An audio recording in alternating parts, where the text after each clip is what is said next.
Hello दोस्तों, कैसे हैं आप सब। उम्मीद करती हूँ आप बहुत अच्छे होंगे। आज की इस वीडियो में बात करेंगे कि ऑनलाइन टीचिंग हम कैसे करें।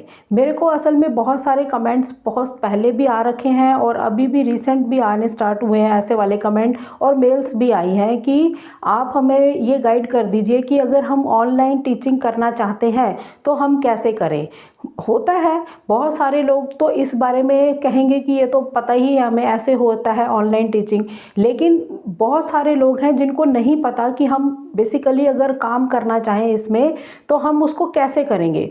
तो ये वीडियो बनानी इसलिए बहुत ज़रूरी है क्योंकि ये चैनल तो बना ही इसीलिए है। अगर आपको जॉब्स को, करियर को लेकर कोई सॉल्यूशन चाहिए तो उसी रिगार्डिंग ये चैनल है, क्योंकि हमारी चैनल की सोच ही यही है कि ज़्यादा से ज़्यादा लोगों को सही रास्ता, सही गाइडेंस मिल सके।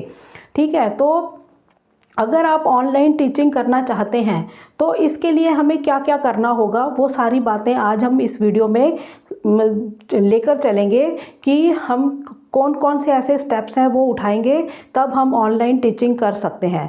तो सबसे पहला, मान लो हमने सोच लिया कि हम ऑनलाइन टीचिंग करना चाहते हैं। पहले हम देखेंगे कि क्या हम स्टूडेंट हैं या हम वर्किंग हैं या हमने पहले टीचिंग का हमें एक्सपीरियंस है, जो ऑफलाइन स्कूल में जाकर, कॉलेज में जाकर आप पढ़ाते हैं, लेकिन अब किसी कारणवश हम नहीं कर रहे, घर पे हैं, तो हम कैसे करें।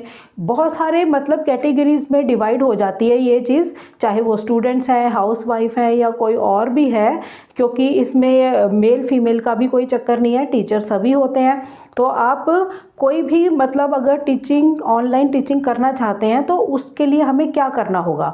तो सबसे पहले हमारे दिमाग के अंदर क्या आएगा। मान लो हम बिल्कुल फ्रेशर हैं, हम स्टूडेंट ही हैं, 12th करी है या ग्रेजुएशन करी है, लेकिन हम इसी लाइन में जाना चाहते हैं, तो कैसे करेंगे। तो पहले, सबसे पहले हमारे दिमाग के अंदर क्या आना चाहिए कि हम क्या पढ़ाएंगे, हमारा टॉपिक क्या होगा, हमारा क्या सब्जेक्ट होगा। तो इसको हम कैटेगरीज में बांटेंगे, कोई भी हो सकता है। अगर आप कॉलेज के अंदर पढ़ा सकते हैं, उस लेवल तक पढ़ा सकते हैं, ऑनलाइन पढ़ाना है आप उस लेवल तक पढ़ा सकते हैं तो आप उधर जा सकते हैं। जैसे कि बीए के सब्जेक्ट्स हैं उनमें से कुछ चूज़ कर सकते हैं, या ऑनर्स के सब्जेक्ट्स होते हैं, पॉलिटिकल साइंस ऑनर्स है, इकोनॉमिक्स है, इंग्लिश ऑनर्स है, हिंदी है या हिस्ट्री है, बहुत सारे सब्जेक्ट्स होते हैं। या फिर आप बीकॉम के सब्जेक्ट्स पढ़ा सकते हैं, बीएससी के सब्जेक्ट्स पढ़ा सकते हैं, बीबीए का करवा सकते हैं। तो ये सारी चीज़ें आती हैं। बीटेक है तो आप वो, अगर आपके अंदर कोई वैसे स्किल्स हैं तो आप उनमें से कोई एक कैटेगरीज को चूज़ करिए। सबसे पहले है कि सब्जेक्ट, पहले आपने किसी मतलब सेक्शन को देखना होगा कि हम कॉलेज के अगर किसी बीए को ही पकड़ते हैं तो उसमें हम कौन सा सब्जेक्ट पढ़ाना चाहेंगे, और ऐसे ही बीकॉम में देखेंगे, ऐसे ही हम बीबीए में देखेंगे कि हम फाइनेंस कर सकते हैं या एचआर के अंदर जा सकते हैं। तो बहुत सारी ऐसी, जो भी आपका जो सिलेक्शन है वो ये होना चाहिए कि हम कौन सा सब्जेक्ट अच्छे से पढ़ा सकते हैं। वो स्किल्स हमारे अंदर बहुत ज़्यादा मजबूत होने चाहिए ताकि बहुत सारे स्टूडेंट्स आपको मिल सकें आगे चलकर फ्यूचर में। तो आपका जो रोड मैप है वो सही बने, इसके लिए आपके पास जो है आपका माइंडसेट बहुत ज़्यादा ज़रूरी है कि आपका बिल्कुल पक्का है कि मुझे ये सब्जेक्ट इस क्लास को पढ़ाना है। मान लो मैंने स्कूल की ही, अब अभी तक हमने बात करी कि ग्रेजुएशन की कॉलेज में पढ़ाना है, इसी तरह आप स्कूल्स में भी देख सकते हैं। फर्स्ट से लेकर 12th तक आप कौन से क्लासेस को पढ़ा सकते हैं और उसमें आप कौन सा सब्जेक्ट, मान लो मैंने 8th के बच्चों को मैथ्स ही पढ़ानी है, मान लो मैंने 9th 10th में साइंस पढ़ानी है, तो इस तरह से आप एक अपना बिल्कुल माइंड सेट कर लीजिए कि हमें कौन सा सब्जेक्ट पढ़ाना है। तो पहली तो हमारी जो सिलेक्शन है वो टॉपिक और सब्जेक्ट को लेकर ही है, और यही सबसे ज़्यादा मेन है, ये सबसे मेन पॉइंट है, क्योंकि इसी ने सब कुछ करना है। आप जिस तरह से पढ़ाएंगे, जिस सब्जेक्ट को पढ़ाएंगे, जैसा समझाएंगे, वही चीज़ आगे जाके आपको फ़ायदा देगी, तभी आपका जो काम है वो ग्रो कर पाएगा। तो पहला आपको ये हो गया। सेकंड नंबर पर आते हैं कि हम सही प्लेटफॉर्म का सिलेक्शन करें। हमारा जो प्लेटफॉर्म है, जिस प्लेटफॉर्म पर आकर हम करेंगे वो कैसे सिलेक्ट करें, हम वो क्या क्या हो सकते हैं। तो इसके अंदर मान लो आप अगर लाइव क्लास लेना चाहते हैं तो कैसे लेंगे, वो हम जूम के थ्रू ले लेंगे, गूगल मीट के थ्रू ले लेंगे या माइक्रोसॉफ्ट टीम्स के थ्रू ले लेंगे। तो ये तरीका होता है लाइव आपके क्लासेस लेने का। और अगर आप वीडियो कोर्स के लिए जाते हैं तो आप क्या करेंगे, वीडियो कोर्स मतलब आपने वीडियो बना ली और जो भी आप पढ़ाना चाहते हैं उसकी वीडियो बना ली, तो उसके लिए प्लेटफॉर्म आपने यूज़ कर लिया, यूट्यूब कर ली, उडेमी कर ली, अनअकैडमी कर ली, स्किल शेयर कर ली। तो इन पर जाकर आप फिर अपनी बनी हुई वीडियो को अपलोड करते हैं। तो ऐसे कर सकते हैं आप। तो यही जो यूट्यूब पर है यही वीडियो आप फेसबुक पर भी कर सकते हैं, क्योंकि सेम कंटेंट लोग फेसबुक के ऊपर भी लेकर आते हैं। जो यूट्यूब पे बनाया वही आप फेसबुक पे भी डाल सकते हैं। तो एक तरीका ये हो गया कि हमने लाइव सामने स्टूडेंट बैठे हैं, आप हमने लाइव पढ़ाया जूम के थ्रू, ज़्यादा जूम ही चलता है तो उसके थ्रू पढ़ाया। सेकंड है, अगर हम घर पे ही पहले वीडियो बना लें किसी कोर्स की, किसी सब्जेक्ट की हम पढ़ा रहे हैं, कैसे भी पढ़ा रहे हैं, तो वो वीडियो बनाकर आपने अपलोड करनी है बाद में। एक तो ये तरीका हो गया, एक ये प्लेटफॉर्म हो गया। फिर उसके बाद है कि आप इंटरैक्टिव टीचिंग के लिए कैसे करेंगे। गूगल क्लासरूम्स, बहुत सारे लोगों को ऑनलाइन गूगल क्लासरूम में मूडल्स के थ्रू और टीच मिंट के थ्रू, ये तरीके हैं आप मतलब इंटरेक्ट हो सकते हैं स्टूडेंट्स के साथ। उसके बाद अगर आप वही है कि अगर आपको लाइव पढ़ाना है तो आप जूम या गूगल मीट के थ्रू आ सकते हैं। वीडियो रिकॉर्ड करनी है तो आप यूट्यूब वगैरह फेसबुक में जा सकते हैं, उडमी या अनअकैडमी जैसे प्लेटफॉर्म्स को चूज़ कर सकते हैं। इसके लिए हमें क्या क्या चाहिए होगा, अगर मान लो हम ऑनलाइन टीचिंग करना चाहते हैं, हमें क्या क्या चाहिए होगा। तो सबसे पहले तो हमें जो है एक इंटरनेट कनेक्शन चाहिए होगा, कम से कम 10 Mbps का, जो अच्छा इंटरनेट कनेक्शन हो, उसकी स्पीड अच्छी हो, पहले हमें वही चाहिए होगा। दूसरे नंबर पर है वेबकॉम और माइक्रोफोन, ये चाहिए होगा। अगर लैपटॉप के अंदर आपके कैमरा है वो भी चल जाता है, लेकिन वेबकॉम या जो माइक्रोफोन होते हैं उससे थोड़ी क्लैरिटी ज़्यादा रहती है, सुनाई सही आता है। तो और जो क्लैरिटी एक मांगते हैं ना लोग, वो चीज़ इसमें थोड़ी ज़्यादा मिलेगी आपको, तो ये बेटर ऑप्शन रहते हैं। नंबर तीसरा है डिजिटल टूल्स आप कैसे इस्तेमाल कर सकते हैं पढ़ाने के लिए। तो वो क्या है, जैसे पावर पॉइंट होता है MS ऑफिस के अंदर, माइक्रोसॉफ्ट पावर पॉइंट जो है MS ऑफिस में, उसमें क्या बनती हैं, स्लाइड्स। जब स्लाइड्स बनती हैं तो आप अपने कोर्स को, आप अपने सब्जेक्ट्स को उन स्लाइड्स में बना सकते हैं। स्लाइड बना ली, उनमें लिख लिया जो भी है और उसको प्रेजेंटेशन के तौर पर दिखा दिया, वीडियो बना दी उसकी। तो एक तो आप इस तरह कर सकते हैं, गूगल डॉक्स के थ्रू कर सकते हैं, कैनवा में जाकर आप इसको, वहाँ पर बहुत सारे आपको ऐसे टेम्पलेट्स मिल जाएंगे, वहाँ पर जाकर आप कर सकते हैं। और PDF फाइल बना सकते हैं PDF एडिटर को इस्तेमाल करके। तो ये जो टूल हैं डिजिटल टूल्स हैं, इनका इस्तेमाल करके हम ऑनलाइन टीचिंग कर सकते हैं। क्योंकि जब हमने डिजिटल जुड़ना है, ऑनलाइन जुड़ना है, तो डिजिटल टूल्स आपको बहुत ज़्यादा फ़ायदा देने वाले हैं, आपके लिए ज़्यादा इम्पोर्टेंस रखने वाले हैं। ठीक है। उसके बाद है कि हमारी जो लाइटिंग है, लाइटिंग और बैकग्राउंड हमारी कैसी होनी चाहिए। यानी कि जब आप पढ़ा रहे हैं तो लाइट तो बहुत ज़्यादा अच्छी रोशनी आपके पास होनी चाहिए ताकि वीडियो क्लैरिटी से बन सके, या आप लाइव पढ़ा रहे हैं तो वो क्लैरिटी रहे। तो लाइटिंग की बहुत ज़्यादा ज़रूरत होगी, लाइट्स काफ़ी अच्छी होनी चाहिए। और आपकी जो बैकग्राउंड है वो ऐसी हो कि क्लैरिटी रहे, मतलब अगर लाइव पढ़ा रहे हैं तो उनको साफ से नज़र आए, या आपने वीडियो भी बनाई है तो वो उसमें भी क्लैरिटी रहे। तो इसके लिए ये चीज़ का भी आपको ध्यान रखना होगा। कोर्स कंटेंट तैयार करें। अब आपको कोई भी चीज़ है, मान लो आपने पहले तो देख लिया कि मैंने सिर्फ 8th क्लास पढ़ानी है, मैंने इंग्लिश पढ़ानी है उसके अंदर, ठीक है। तो फिर उसके बाद आपको एक कोर्स कंटेंट तो बनाना होगा ना, एक सिलेबस बनाना होगा, पूरे कोर्स का एक रोड मैप बनाना होगा कि आज मेरी ये क्लास होगी, कल मैंने ये पढ़ाना है, फिर नेक्स्ट डे ये पढ़ाना है। आपको एक रोड मैप बनाना होगा, तभी है ना, नहीं तो ये सोचोगे आप बैठ के कि आज वीडियो में क्या बनाऊं, तो वो चीज़ नहीं होनी चाहिए।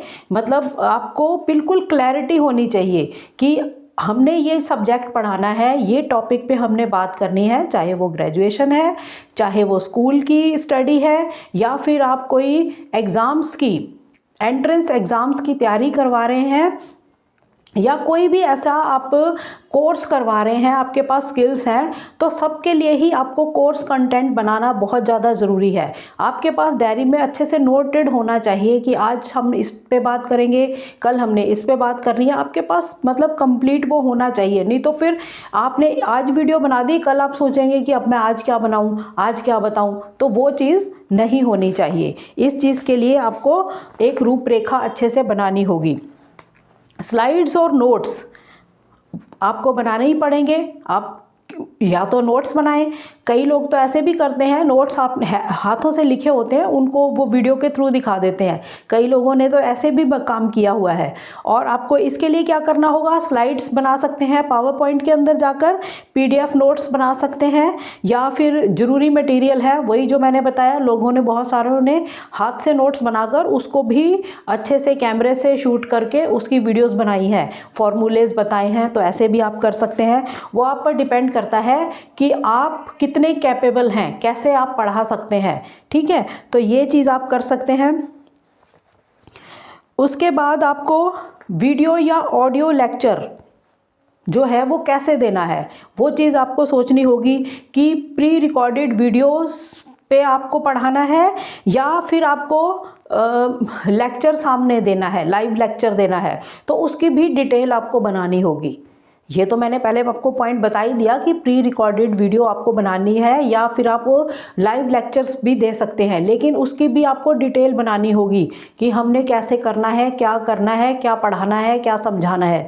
ठीक है, और प्रैक्टिकल असाइनमेंट्स वगैरह जो हैं वो स्टूडेंट्स को प्रैक्टिस के लिए आप दें, और फिर क्विज़ रख सकते हैं, इसके लिए असाइनमेंट्स दे सकते हैं। तो इस तरह के सेशंस भी आप रखें तो आप अच्छे से स्टूडेंट्स के साथ जो है अपना रिलेशन बना पाएंगे, उनको अच्छे से पढ़ा पाएंगे, क्योंकि सारी एक्टिविटीज़ ही आपको करनी होगी। ये नहीं कि आज हमने ये चैप्टर समझा दिया हमारी काम ख़त्म हो गया, उनको देखना भी होगा कि उनको समझ आया, उनको हमने आगे उनका कोई टेस्ट लेना है या उनसे कुछ पूछना है या कोई असाइनमेंट उनको देना है, उनकी प्रैक्टिकल प्रैक्टिस कोई करवानी है, तो उन चीज़ों पर भी आपका ध्यान होना चाहिए।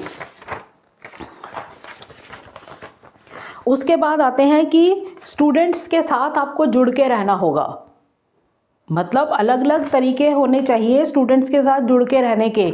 ये नहीं कि आपने वीडियो बना दी, अपलोड कर दी, बात ख़त्म। उस मतलब स्टूडेंट्स के साथ आपका एक अच्छा रिलेशन कैसे बने, वो चीज़ आपको देखनी होगी। इसके लिए जो आपका डिस्कशन फोरम है, कहाँ कोई ऐसा होना चाहिए, कोई ना कोई ऐसा जरिया आपके पास होना चाहिए, प्लेटफॉर्म होना चाहिए जिसके थ्रू आप स्टूडेंट्स के साथ जुड़ सकें। जैसे कि व्हाट्सएप ग्रुप ही आप बना सकते हैं, और कुछ नहीं कर रहे तो व्हाट्सएप पे तो बहुत ज़्यादा लोग आपके साथ जुड़े होते हैं, तो स्टूडेंट्स को भी उधर जोड़ सकते हैं। टेलीग्राम पर आप जुड़ सकते हैं, गूगल क्लासरूम्स के थ्रू जुड़ सकते हैं। मतलब इस तरह के आप ग्रुप बनाकर उनसे बातचीत कर सकते हैं, उनसे उनके सॉल्यूशंस दे सकते हैं, ताकि उनको लगे कि हम सही टीचर के पास, हम सही टीचर को देख रहे हैं, सुन रहे हैं।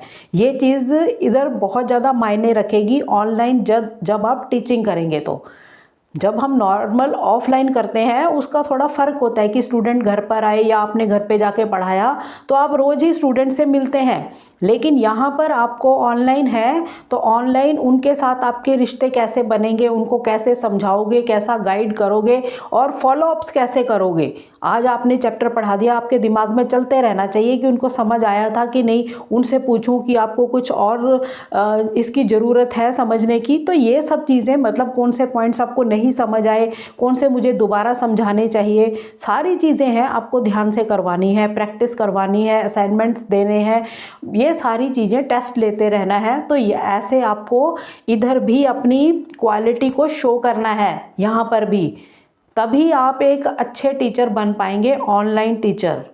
अदरवाइज़ थोड़ा मुश्किल हो जाएगा इसमें काम करना, कि वो तो फिर घास काटने वाली बात है ना, आए पढ़ा के चले गए, आए पढ़ा के चले गए, आए पढ़ा के चले गए, ऐसा काम नहीं करना है।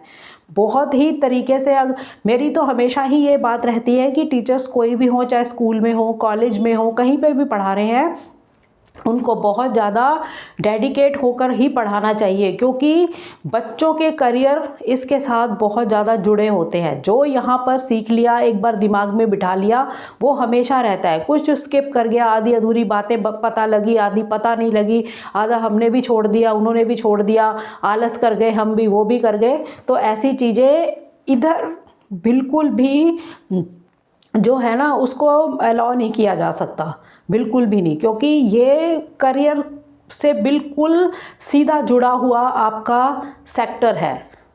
क्योंकि यहाँ जो आप करोगे आगे चल के आपने वही करना है, ठीक है। तो ये चीज़ें आपको बहुत अच्छे से, मतलब आपकी जो स्किल्स हैं वो ऐसे होने चाहिए कि आप बस समझा दो उनको अच्छे से। आपने ऐसी मतलब ऐसा अपनी रिस्पॉन्सिबिलिटी निभाई है कि बच्चे आगे जाके कुछ बन गए, तो ऐसा आपको करना चाहिए। ऑनलाइन टीचिंग में भी, ऑफलाइन में तो कर ही लेते हैं जो लोग, मैंने तो बहुत सारे ऐसे देखे हैं, मैं कोई वो नहीं कह रही, किसी की बुराई नहीं कर रही, लेकिन बहुत ज़्यादा देखा है, एक ही क्लास के अंदर बहुत सारे स्टूडेंट ट्यूशन्स पढ़ रहे होते हैं, किसी का ध्यान है किसी का नहीं। आए 1 घंटे की क्लास है, अब मेरी मैथ्स की क्लास है, अब मेरी साइंस की क्लास है, अब पता नहीं उन्होंने क्या किया क्या नहीं किया, कुछ नहीं। तो वो चीज़ें हैं जो इसमें सुधार की बहुत ज़्यादा ज़रूरत है, इसमें बहुत ज़्यादा सुधार की ज़रूरत है। क्योंकि इस तरह से नहीं, हर एक स्टूडेंट पे अगर 10 स्टूडेंट बैठे हैं तो 10 के 10 पे आपका ध्यान होना चाहिए कि 5 को समझ आ गया, 5 को आया भी है कि नहीं, इन पे मेरा ध्यान होना चाहिए। वो तो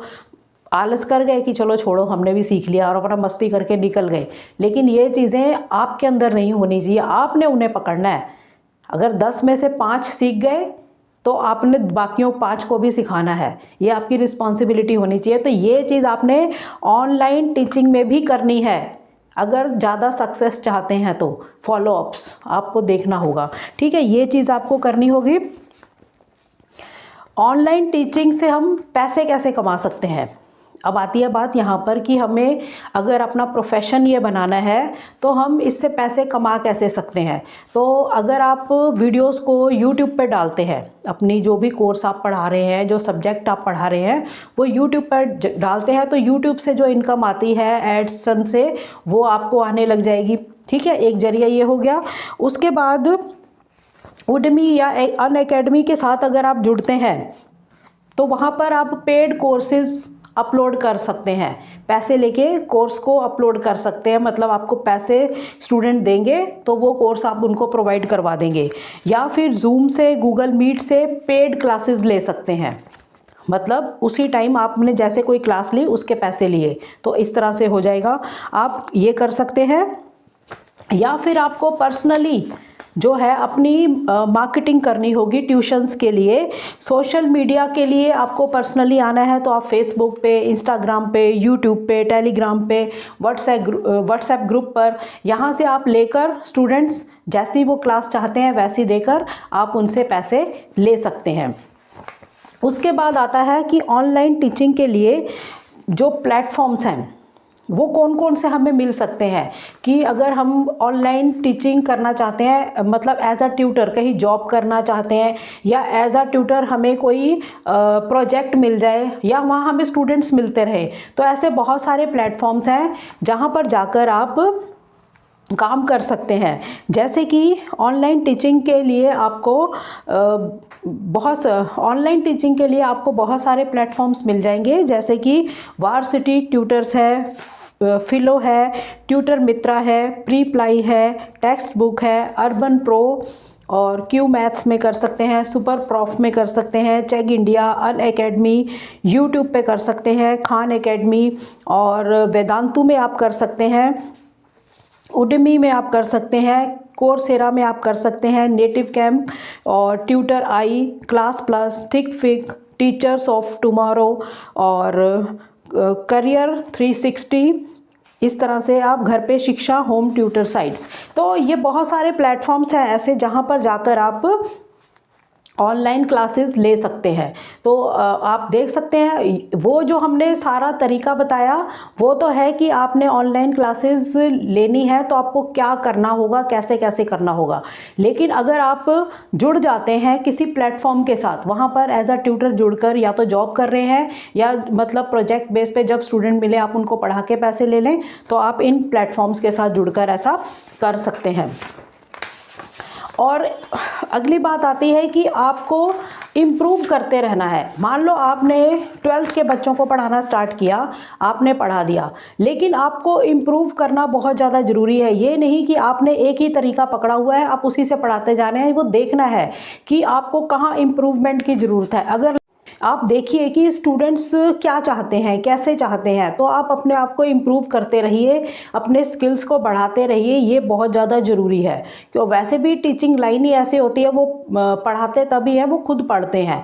तो वही एक चीज़ है, आपको भी अपना जो इम्प्रूवमेंट है इसमें डेली बेसिस पे लाते ही रहना है। कुछ ना कुछ इम्प्रूव करते जाइए, कुछ ना कुछ स्किल्स अपने अंदर ऐड ऑन करते रहिए, ताकि स्टूडेंट्स को आप अच्छे से पढ़ा सकें।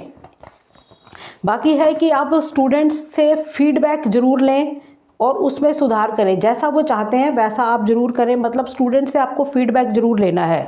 और न्यू टेक्नोलॉजी को ऐड ऑन करें, टीचिंग मेथड्स को अपनाएं, मतलब ऐसे टीचिंग मेथड्स अपनाएं न्यू टेक्नोलॉजी को जोड़कर, जिससे कि उनको ज़्यादा फ़ायदा हो।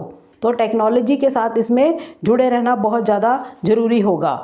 आपको अपना नेटवर्क बढ़ाना है और ज़्यादा लोग आप तक पहुँचें, ऐसा आपको काम करना है। तो आपको पता तो लग गया कि आपने ऑनलाइन टीचिंग कैसे करनी है, कैसे प्लेटफॉर्म्स पे आप कर सकते हैं, सब आपको पता लग गया। लेकिन आपको जो चीज़ है, अपना नेटवर्क डेली बढ़ाते रहना है। वो कैसे मार्केटिंग करनी है आप बता सकते हैं, फेसबुक, इंस्टाग्राम, व्हाट्सएप ग्रुप, सब जगह आप बता सकते हैं, या नॉर्मल आप बता सकते हैं। आपको नेटवर्क में अपनी जो नेटवर्किंग है वो बढ़ानी होगी, अगर अच्छे पैसे आपको इसमें कमाने हैं। तो यही सारी चीज़ें होती हैं, इसमें बहुत सारी बातें इसमें कवर हो गई हैं। आप अगर ऑनलाइन टीचिंग करना चाहते हैं तो बहुत ज़्यादा मुश्किल नहीं है, जो चीज़ें बताई हैं उनको फॉलो करके आप उसको स्टार्ट कर सकते हैं। लेकिन इसमें एक बात है कि आपको अपने स्किल्स का बहुत अच्छे से क्लैरिटी होनी चाहिए कि हमारे पास कौन से स्किल्स हैं, कौन से सब्जेक्ट्स हम पढ़ा सकते हैं, कौन सी कैटेगरी हम पढ़ा सकते हैं, वो ज़्यादा ज़रूरी है। तो जब आप उसमें मास्टरी कर लेते हैं, उसको इम्प्रूव करते रहते हैं, तो इसमें आपका करियर बहुत अच्छा बन जाएगा। तो मैंने कई देखे हैं, मेरे पास तो बहुत ज़्यादा टीचिंग लाइन से तो मेरे पास इतने कमेंट्स से आ रखे हैं और मेल्स भी आती हैं कि हमने मतलब इतनी हाई क्वालिफाइड वो लोग हैं, जैसे कि मास्टर डिग्री उन्होंने कर रखी है और पीएचडी कर रखी है, बीएड कर रखी है, इतनी सारी क्वालिफिकेशंस हैं। फिर भी कई बार बहुत सारे लोगों के कमेंट होते हैं कि हमारे पास कोई जॉब नहीं है, या फिर अगर जॉब है भी है तो हमने किसी कारणवश छोड़ दी, तो अब हम आगे और कैसे, मतलब हम क्या कर सकते हैं, घर पे रह रहे हैं। तो इन्हीं चीज़ों का अगर आप मान लो आपके पास इतनी क्वालिफ़िकेशन है, ठीक है, कोई बात नहीं, अगर जॉब नहीं लगी तो आपको के पास बहुत सारे तरीके हैं, आपने टीचिंग लाइन में ही जाना है तो आप टीचिंग बहुत तरह से कर सकते हैं, बहुत सारे तरीके हैं, आप उधर उसको ट्राई करिए, आपका करियर बन ही जाएगा। जब आप अपना काम करने लग जाएंगे, आप ऑनलाइन टीचिंग करने लग जाएंगे या खुद का अपना इंस्टीट्यूट खोल लेंगे, तो आप कर ही सकते हैं। तो इसमें इतना सोचने की बात नहीं है। अगर आप कोशिश करते हैं, अच्छे से पढ़ाते हैं, अपने स्किल्स को बढ़ाते हैं, तो आप इस लाइन में बहुत ज़्यादा ग्रो कर सकते हैं। ठीक है दोस्तों, तो आज काफ़ी कुछ समझाने की कोशिश की है, और भी इसमें तो बहुत सारा, ये अपने आप में बहुत बड़ा टॉपिक है। अगर इसमें और ज़रूरत होगी तो हम वीडियो फिर बना देंगे कि जहाँ ज़रूरत लगेगी कि ऐसा, मतलब इस प्लेटफॉर्म पे हम कैसे काम करें। कोई भी दिक्कत परेशानी आती है तो उसमें कोई दिक्कत नहीं है, वीडियो फिर बन जाएगी। तो आज के लिए इतना ही। चैनल पर नए हैं तो चैनल को सब्सक्राइब जरूर करिए और वीडियोस को जरूर शेयर करा करिए, क्योंकि हो सकता है किसी के ये बहुत ज़्यादा काम आ जाए। ठीक है दोस्तों, नेक्स्ट वीडियो में जल्द मिलते हैं, तब तक के लिए थैंक यू। जय हिंद, जय भारत।